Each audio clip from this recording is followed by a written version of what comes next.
Today we are going to discuss the last paragraph of the poem, The Tiger in the Zoo. That is the fourth paragraph. Now let us see. He hears the last voice at night, the patrolling cars, and stares with his brilliant eyes at the brilliant stars. Now let us see, by these lines, what is the poet trying to convey?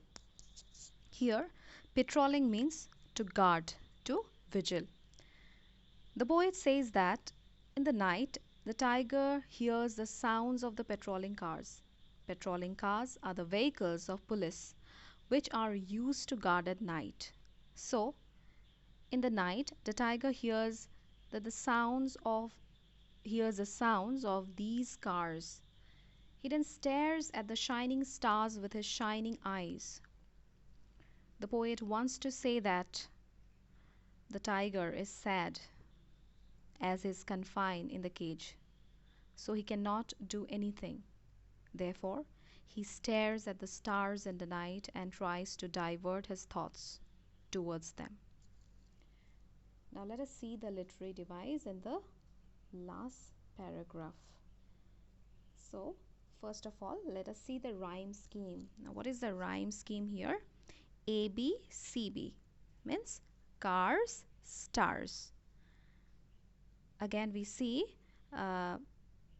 and stares with his brilliant eyes at the brilliant stars. So here we see without any punctuation mark, and stares with his brilliant eyes, no punctuation mark, and at the brilliant stars, full stop. So this is known as enjambment. Okay, means line 3, the third line continues to line 4 without any punctuation mark. Now let us see, the next is he hears. Can you see? He hears. In the initial line, in the first line of the fourth paragraph, he hears. Okay.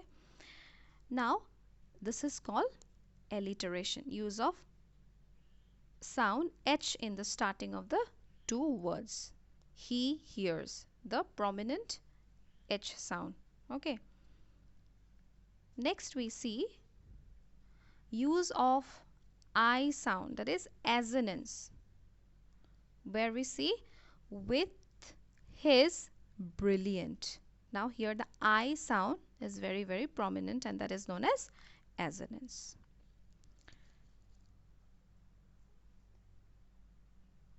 Now let us recapitulate.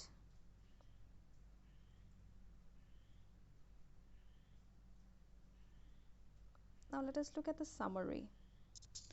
The poem begins with a description of a tiger that is very beautiful and is walking in his little cage. He has beautiful stripes on his skin and has velvet-like soft paws. But the tiger is not happy and is quite angry about being confined in the cage. The poet says that if the tiger was not confined to the zoo cage, he would have been hiding himself behind the long grass near some water bodies in order to catch its prey, that is the deer or any other animals. Also, he would have terrorized the residents of the villages around the forest area, but the reality is totally opposite to this. He was confined in a cage which was made up of strong building material, and he was helpless there. He could not show his power to the visitors. Therefore, never try to terrorize them. The tiger is described as being powerless and agonized by the poet. He says that during night also he is alone, hearing the voice of the patrolling vehicles of police and looking at the stars helplessly. The cage life has totally changed the tiger's personality. The poet is trying to say that the animal, which is famous for its fearlessness, for its ferociousness and freedom, is confined and sad due to human beings who want to derive pleasure by looking at him in the zoo cage. So that was all about your poem, A Tiger in the Zoo. Thank you.